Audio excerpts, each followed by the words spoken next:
আর ওই শহরে অন্য অন্য প্রতিষ্ঠান থেকে আমাকে দেখতে আসতো, যে সময় নষ্ট করে না, মানে সময়ের আমি ক্ষতি করিনি বলে আমার ছাত্র জীবনে এরকম আমার মনে হয়। আমার এক class friend Salim Uddin Dahbi, Bhagalpur, India, ও একদিন আমাকে বলছে যে मैं 6 महीना तक सोच रहा था कि आप इंसान हैं या जिन हैं। 6 মাস পর্যন্ত আমি ভাবছিলাম যে আপনি মানুষ না জিন। ना मैंने गोसल करने देखा, ना मैंने जागने देखा, ना मैंने सोने देखा।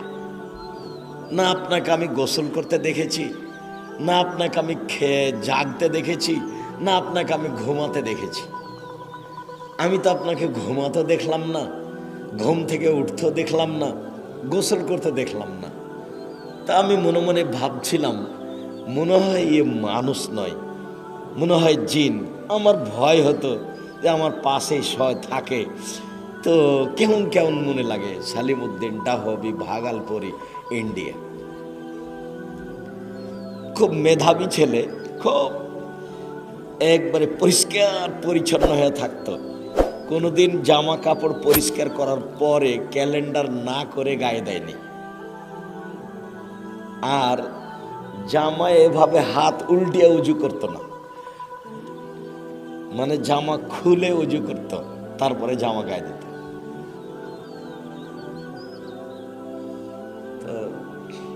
তাতে আমার মনে হয় যে আমি মনে হয় সময়কে মূল্যায়ন করতে পারতাম।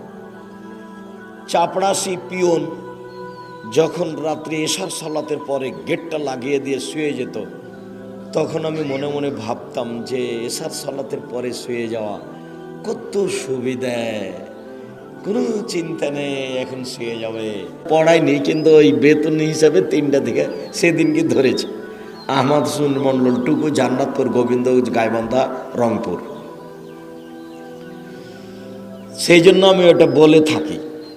তো আমার শিক্ষকেরা আমাকে বলছেন যে আব্দুর রাজ্জাক, আপ তো জারবুল মিসাল বান গয়ে হ্যাঁ। আব্দুর রাজ্জাক, তুমি তো আমাদের উদাহরণ হয়ে গেছো, তোমাকে দিয়ে আমি ছাত্রদের সামনে আমরা উদাহরণ পেশ করি যে अगर पढ़ना है तो আব্দুর রাজ্জাক বাঙালি के जैसा पढ़ो, যদি পড়তে হয় তো আব্দুর রাজ্জাক বাঙালির মতো পড়ো। এক একজনের এক একটা মন্তব্য আছে, তাতে ভালোবাসা শিক্ষকের আমি দেখতে পেতাম। একদিন ওই শহরে মৌনাথ ভাঞ্জান, আজমগড়, इंडिया, উত্তরপ্রদেশ, দাঙ্গাল কুস্তি খেলা হবে। কুস্তি, একজন আর একজনকে ফেলে দেবে আর কি, খুব মোটা মোটা মানুষ।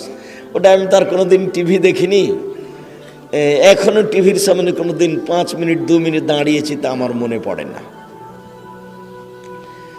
তো তাতে প্রতিদিনই দেখতে পাওয়া যায়। তো ঢাকার এক ছেলে, ঢাকা যে কোথায় বাড়িতে আমি জানি না, তখন আমি ঢাকা কোনোদিন আসিনি। ঢাকা সর্বপ্রথম এসেছি 88-র 17 আগস্ট, সম্ভবত রোজ মঙ্গলবার। যখন 16 আগস্টে আমি আসলাম, তো আমার মা বলেছিল যে 5 বছরের জন্য যা পশ্চিম পড়তে, 5 বছরের আগে আসবি না। তা আমি যখন 3 বছর পরে চলে এসেছি, তখন আমার মা তার কাপড় পরনের আঁচল দিয়ে আমার মুখটা মুছছে আর বলছে যে এখনো যে 2 বছর বাকি আছে, আলি কেনে। এটাই আমার মায়ের প্রথম কথা। অবাক হতে হয়, কেমন ছিলি, কি থাকলি, কোথায় খেয়েছিস কিনা, এগুলো কথা নেই। এই যে আরো যে 2 বছর বাকি আছে, আলি কেন, এটা আমার মায়ের প্রথম কথা। আমি অনেক দিন ছাত্রদেরকে শুনিয়েছি এটাও, যে একদিন আমি নাচল মাদ্রাসার আমরা ছাত্র, নাচল, চাঁপাইনবাবগঞ্জ, রাজশাহী, তখন ট্রেনে চড়ে যেতাম। তো একদিন আমরা প্রতিষ্ঠানে, আমি যাব না, তো আমাদের বাড়ির 3 দিকই নদী, মরা নদী, পদ্মা নদী, মহানন্দা নদী। তো আমাদের তো আর পড়াশোনা অত হিসাব নাই, গ্রামের ছেলে যে নদীতে সাঁতার দিচ্ছে, দেরি করে আজকে যাব না আর কি, মনে মনে একটা হিসাব। অনেক পরে এসেছি, 11:30 12টার দিকে নদী থেকে সাঁতার দিয়ে বাড়িতে এসেছি। তা আমার মা বলছে যে তোর জন্য ভাত রান্না করে নিয়ে বসে আছে, কখন খাবি কখন যাবি। তো খেতে বসেছি, বলছে তাড়াতাড়ি খেয়ে নে।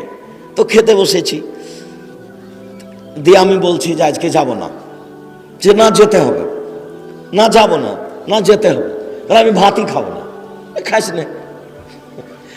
তা আমি উঠে গেছি, উঠে গিয়ে এখন ব্যাগটা নিয়ে আমার মা সাজিয়ে রেখেছে, আমি হাঁটছি। তো বলছে টাকা নেই, তা আমি বলছি টাকা নিব না। তাহলে নিস না, তুই এমনি যা। আমার মা টাকা ছাড়াই, খাওয়া ছাড়াই আমাকে পাঠিয়ে দিল, কিন্তু নরম হলো না। এই কথাগুলি আমার দিনের মতো মনে পড়ে। এখন বাসে টাকা চাচ্ছে আমার কাছে, তো টাকা নেই। তা আমার কাছে একটা বই ছিল, আদাবুল জাদিদ আরবি সাহিত্য, এই বইটা আমি তাকে দিয়ে দিলাম কন্ট্রাক্টরকে। বইটাও কন্ট্রাক্টর নিয়ে নিল, কি করলো তা আমি বুঝতে পারবো, জানি না। তো সেদিনের টাকা বাসওয়ালাকে দিয়েছিলাম। ট্রেন তো টাকা লাগে না লাগে তা বুঝি না। অনেক সময় টিকিট করা হয়েছে, অনেক সময় যারা সাথে নিয়ে গেছে কিভাবে নিয়ে গেছে আল্লাহ ভালো জানে।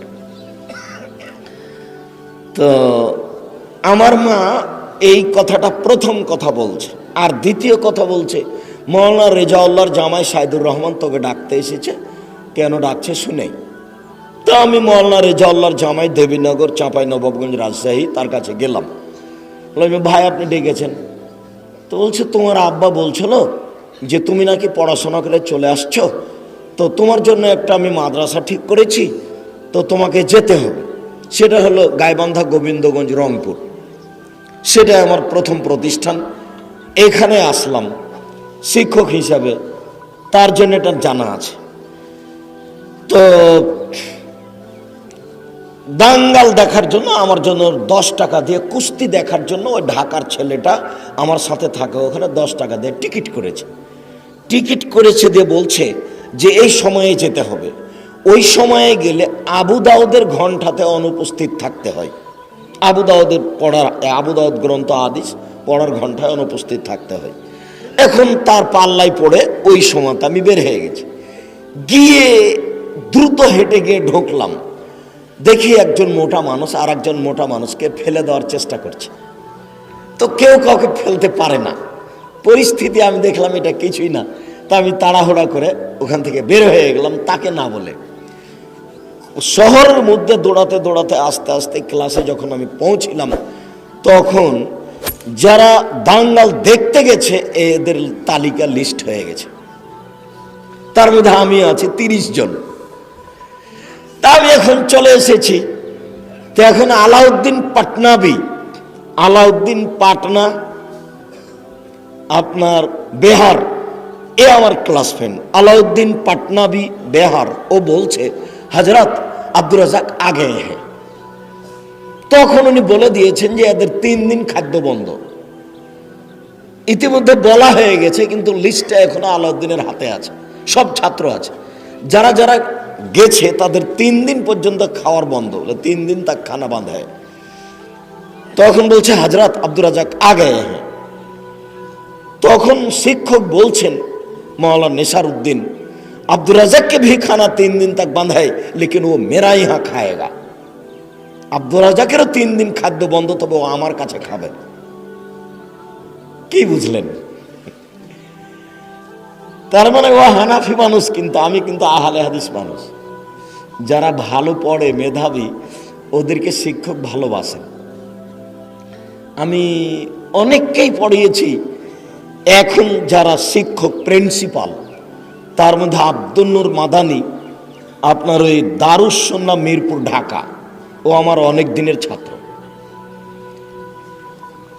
আপনার মুশফিকুর রহমান পাবনা বাঁশবাজার, ও সেখানকার প্রধান শিক্ষক ছিল, ও আমার অনেক দিনের ছাত্র।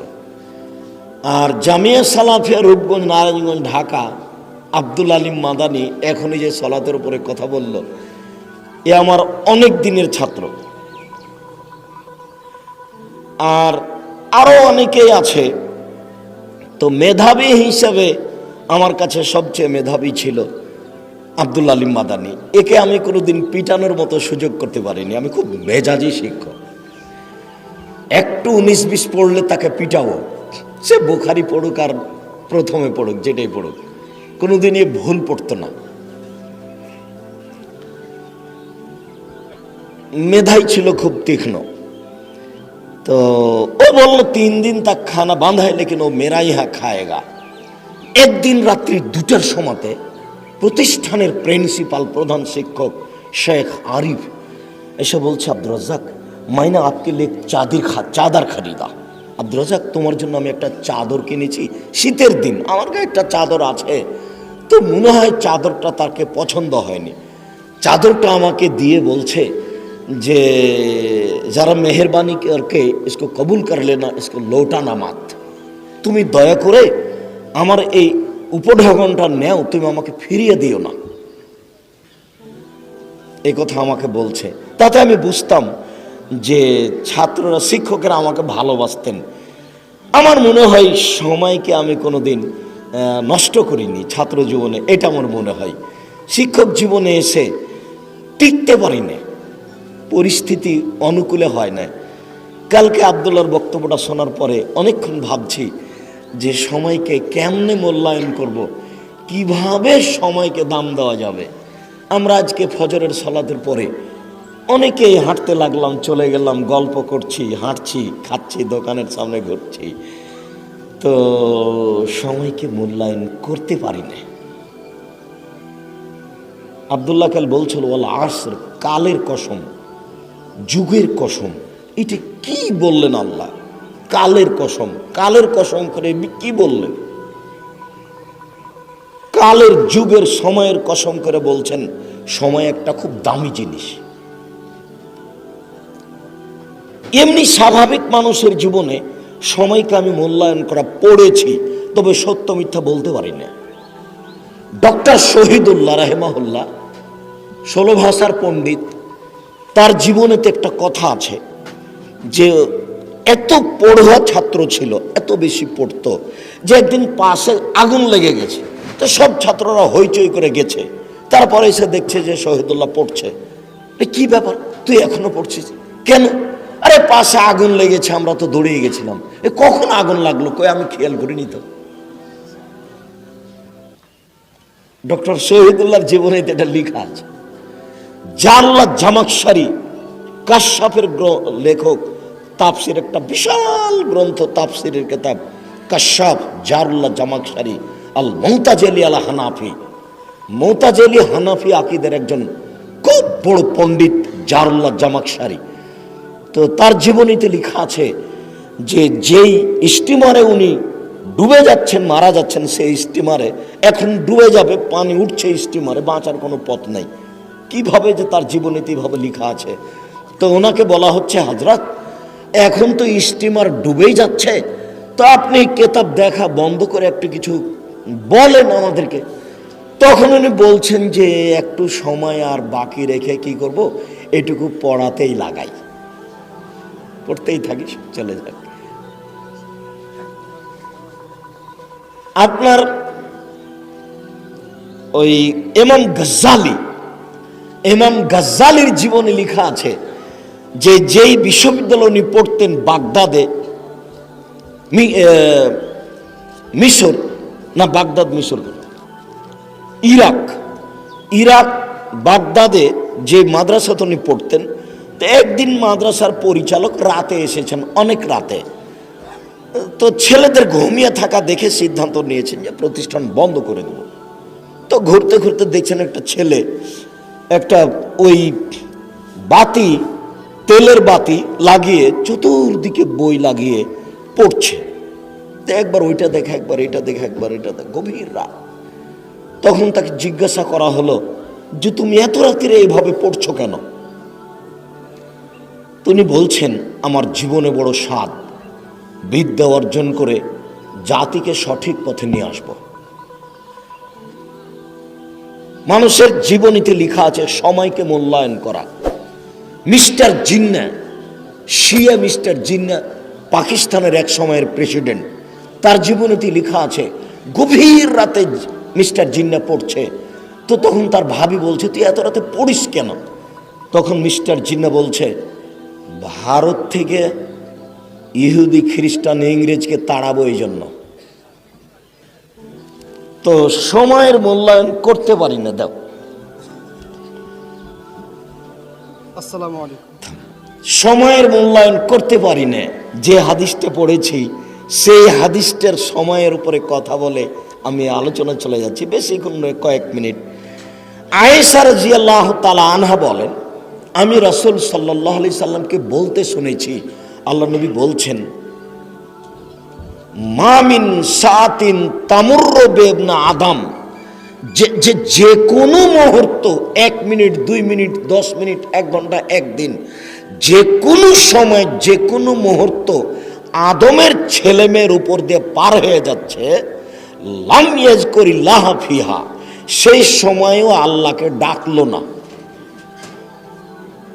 যে কোনো মুহূর্ত, যে কোনো সময় আদমের ছেলেমেয়ের উপর দিয়ে পার হয়ে যাচ্ছে, ওই সময় আল্লাহকে ডাকলো না। ইল্লা হাসসারা আলাইহা ইয়াউমাল কিয়ামা, বিচারের মাঠে ওই লোকটা, ওই মহিলা, ওই পুরুষ ওই সময়ের জন্য দুঃখ করবে, আফসোস করবে, আহারে দোকানে বসে সময়টা কাটিয়েছিলাম, আহারে ঘুমিয়ে সময়টা কাটিয়ে দিয়েছিলাম।